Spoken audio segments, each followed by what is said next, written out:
Good evening, YouTube. It's Francia back with another word. So this word is coming from 1 Kings 19.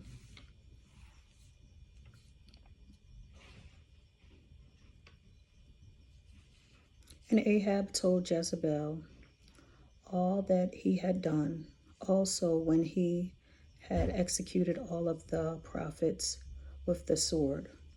Then Jezebel sent a messenger to Elijah, saying, "So let the God do to me, and more also, if I do not make your life as the life of one of them by tomorrow about this time."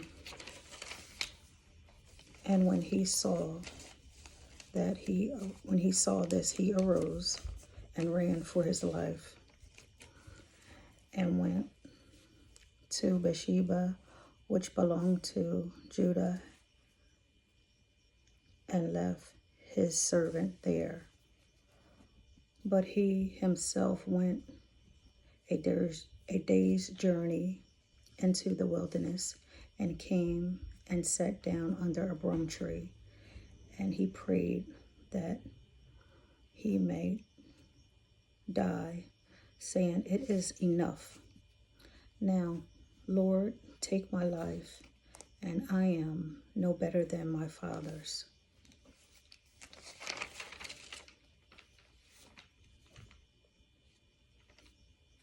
So this reminds me of Ecclesiastes 9, 11, 12. The race is not given to the swift, but the one who endured to the end.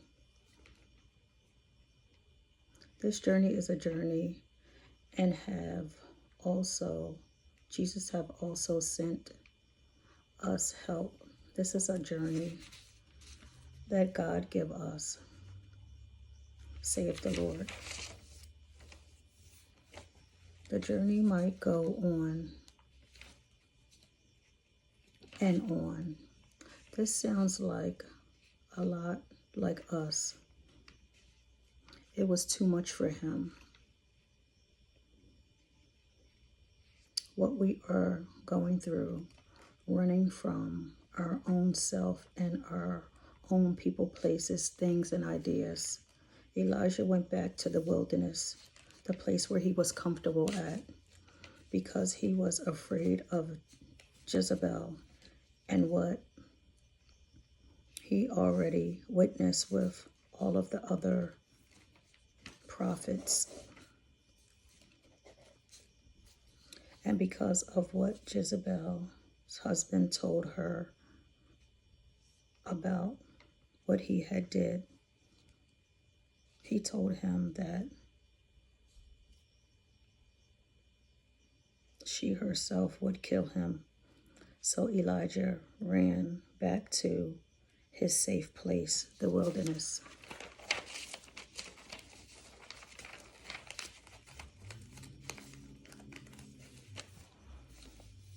Running for his life.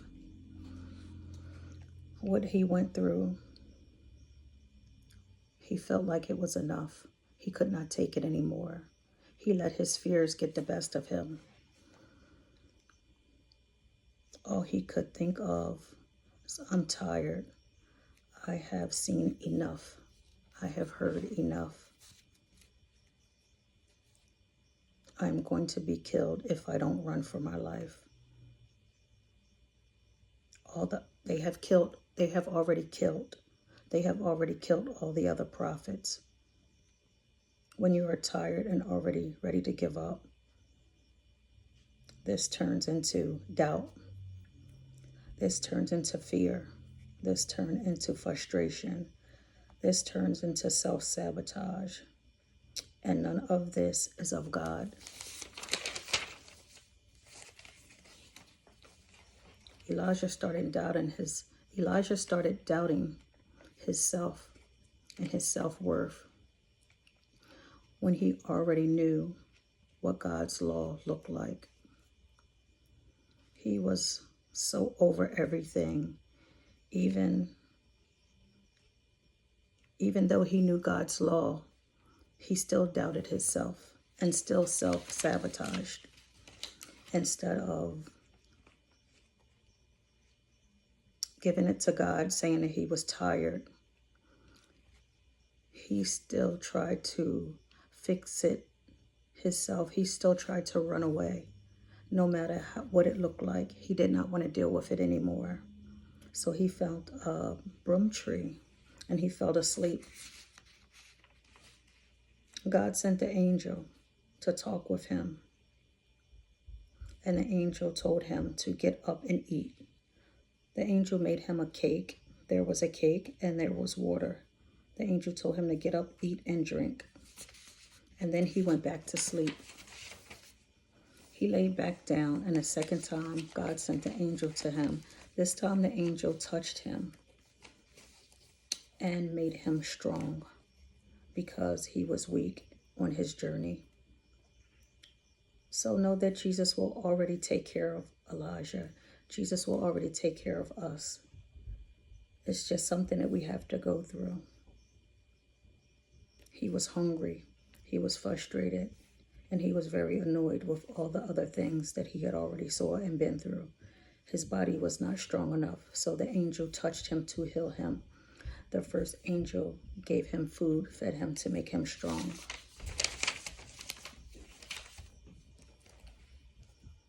Because the Bible tells us that man cannot live off of bread alone, so Jesus took care of his spiritual food as well as his growing into the law. The spiritual food and the physical food. God knew he was weak. He was on a journey for 2 days, but he had to go back to God. God knew everything. He knew everything about Elijah, but he was the one that Elijah had to be the one to go back to ask for God's help, and God was right there to help him.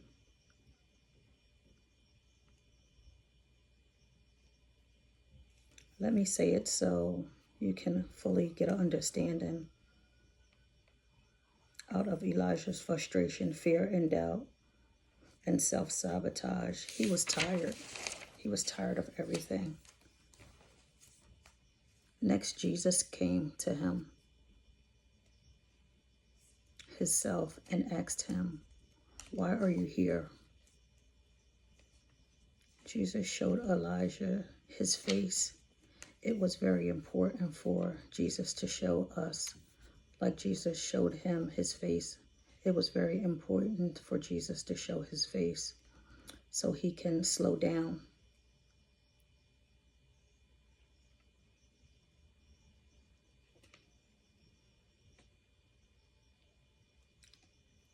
Reading his word and getting an understanding for ourselves is God's way of slowing us down. And we will not be afraid anymore. God was trying to ask him, this is why I needed to show up for you, to help you, and I sent the angel to heal you and to feed you. If I'm showing you your face, I want you to know that I am the Lord. You never have to be afraid. I'm always with you, and I will always be with you, and I will always send you help.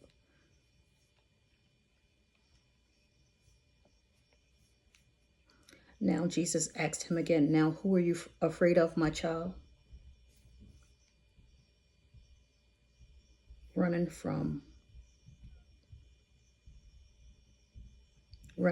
what I healed you from, running back to the wilderness where I already healed you. I gave you an assignment to do.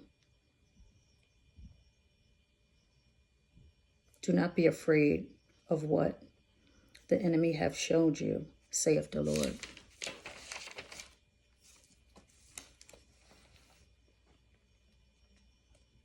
He thought he could not make it through. He just wanted to go back to sleep. When he went back to sleep, Jesus came to him and he told him everything. Jesus already knew about it. He was just waiting to hear from it from Elijah. He said they killed all of the prophets and they was trying to kill me. That's why I was on the run. So in all that Elijah told Jesus, he never gave him an answer for what he was saying. He never answered him. Jesus replied with a command.